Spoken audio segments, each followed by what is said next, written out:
Hello बच्चों, चलिए प्रश्न को समझते हैं। प्रश्न है आपके सामने कि महत्व का वर्णन कीजिए प्लास्टर ऑफ पेरिस। तो आपको बताना है प्लास्टर ऑफ पेरिस कहाँ-कहाँ पर काम आता है, इसके महत्व का वर्णन करना है। तो इस प्रश्न की जो मुख्य अवधारणा है वो ये है कि आपको पता होना चाहिए प्लास्टर ऑफ पेरिस का हमारे जीवन में क्या महत्व है। प्लास्टर ऑफ पेरिस को शॉर्ट फॉर्म में लिखा जाता है पीओपी, पी यानी कि प्लास्टर, ओ माने ऑफ, पी माने पेरिस। प्लास्टर ऑफ पेरिस का महत्व हमको बताना है।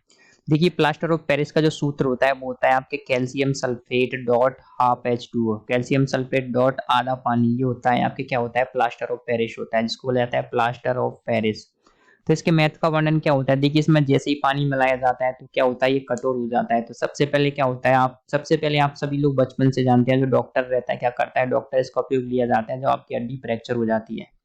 डॉक्टर क्या करता है, फ्रैक्चर हड्डी यानी कि जो टूटी हड्डी को जोड़ने में किया जाता है, तो फ्रैक्चर हड्डी को जोड़ने में इसका काम में लिया जाता है, यानी कि चिकित्सा काम में लिया जाता है, तो फ्रैक्चर हड्डी को जोड़ने में। सेकंड होता है प्लास्टर ऑफ पेरिस की जो बहुत सारी मूर्तियां होती हैं वो क्या होती हैं, आपके बनाई जाती हैं, तो मूर्ति निर्माण में इसका उपयोग लिया जाता है। तो मूर्ति निर्माण में भी काम में लिया जाता है, बहुत सारी स्टैच्यू को इसकी सहायता से किया जाता है। मूर्ति निर्माण में तीसरा काम होता है वो होता है कि भवन निर्माण में इसका काम में लिया जाता है। भवन निर्माण में भी प्लास्टर ऑफ पेरिस को आप काम में लेते हैं, तो भवन निर्माण में हो जाता है। चौथा काम आता है कि इसका अलंकरण करने के काम में, सुंदरता बढ़ाने के लिए क्या होता है, इंटीरियर डिजाइनिंग होती है आपके भवन निर्माण में, तो उसमें भी इसको काम में लिया जाता है। तो वो आ जाता है आपके अलंकरण करने में।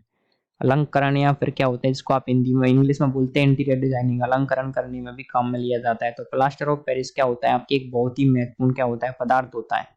तो चिकित्सा क्षेत्र से लेकर के भवन निर्माण से लेकर के इंटीरियर डिजाइनिंग तक इसको काम में लिया जाता है। और जो इसका सूत्र होता है वो होता है आपके calcium sulphate dot half H2O। तो आशा करते हैं आपको प्लास्टर ऑफ पेरिस का महत्व का वर्णन समझ में आया होगा। धन्यवाद।